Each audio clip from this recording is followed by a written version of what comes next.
পোনপ্ৰথমে আমি অসম চৰকাৰৰ লগতে নগাঁও জিলা প্ৰশাসনক ধন্যবাদ জ্ঞাপন কৰিছোঁ।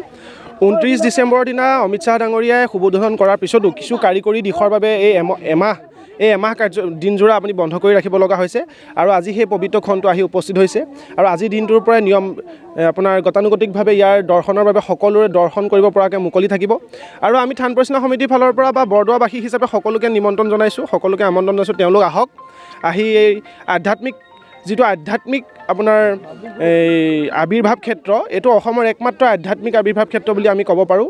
গতিকে সকলো আহক, সকলোৱে চাওক, খালি কিছু নিয়মানুৱৰ্তিতা ইয়াত দিয়া হৈছে, সেইখিনি যাতে সকলোৱে বজাই ৰাখে তাৰ প্ৰতি আমি অনুৰোধ ৰাখিছোঁ সকলো দৰ্শনাৰ্থীক। যেনেকৈ আপোনাৰ পেকেটজাতীয় বস্তু হওক বা আপোনাৰ প্লাষ্টিকৰ যিখিনি বস্তু, লাগিলে সি পানী বটলেই হওক, এইটো কমপ্লিট গেটৰ বাহিৰত তেওঁলোকে থৈ আহক। ইয়াত প্ৰৱেশটো বন্ধ থাকিব লাগিব, মানে সোমোৱাবলৈ দিয়া নহ'ব। আৰু লগতে যিটো আপোনাৰ সাজপাৰৰ যিটো মাৰ্জিত সাজপাৰ, ইয়ালৈ আহিলে যিটো মাৰ্জিত সাজপাৰ জিলা প্ৰশাসনে দিছে সেইখিনি তেওঁলোকে পৰিধান কৰি আহক।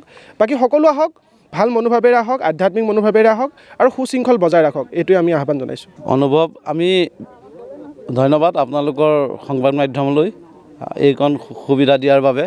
আমি বিশ্বনাথ চাৰিআলিৰ পৰা আহিছোঁ। আজি এই মাঘী পূৰ্ণিমাৰ দিনাখন যি আমাক ইয়াত আমি পৰিৱেশন কৰিবৰ কাৰণে আমি যি ইয়াত সুবিধা পাইছোঁ, অসম চৰকাৰে আজি এই অনুষ্ঠানটো যি আধ্যাত্মিক ক্ষেত্ৰ হিচাপে আজি আমি ইয়াত উপভোগ কৰিব পাৰিছোঁ, আমি ভাষাৰে বুজাব নোৱাৰোঁ, শব্দৰেও বুজাব নোৱাৰোঁ। এটা এনেকুৱা সুন্দৰ এটা পৰিৱেশ, এই পৰিৱেশত আমি ম্ৰিয়মান হৈ গৈছোঁ। আজি বৰদোৱাত দেখি যিখিনি ভাল আনন্দ লাগিছে, আজি মোৰ ৭৫ বছৰ হ'ল, এইটো কাম কোনো চৰকাৰে কৰিব পৰা নাছিল। আজি এই চৰকাৰে কৰাৰ কাৰণে অতিকৈ আনন্দিত হৈছোঁ। ক'ৰ পৰা আহিছে আপুনি? বিশ্বনাথ চাৰিআলি। মাজুলীৰ পৰা আহিছোঁ। এই হেৰিয়ত জালুকগুটিত নাম চালোহি, নাম চাই এয়া বৰদোৱা থান চাওঁ বুলি চাবলৈ সোমালোহি, ভাল লাগিছে। ভাল লাগিছে আজি গুৰুজনাৰ ক্ষেত্ৰ চাবলৈ পাই, আৰু যিটো পৰিৱেশ দেখিলোঁ, অসম চৰকাৰে যে এইখিনি কৰিব বুলি আমি মানে ভাষা নাই ক'বলৈ, আৰু কি বুলি বুজাম। গুৰুজনাৰ এই বস্তুখিনি চাই আমাৰ মানে আনন্দিত হৈছোঁ, গোটেই অসমবাসী আনন্দিত হ'ব মোৰ লগতে।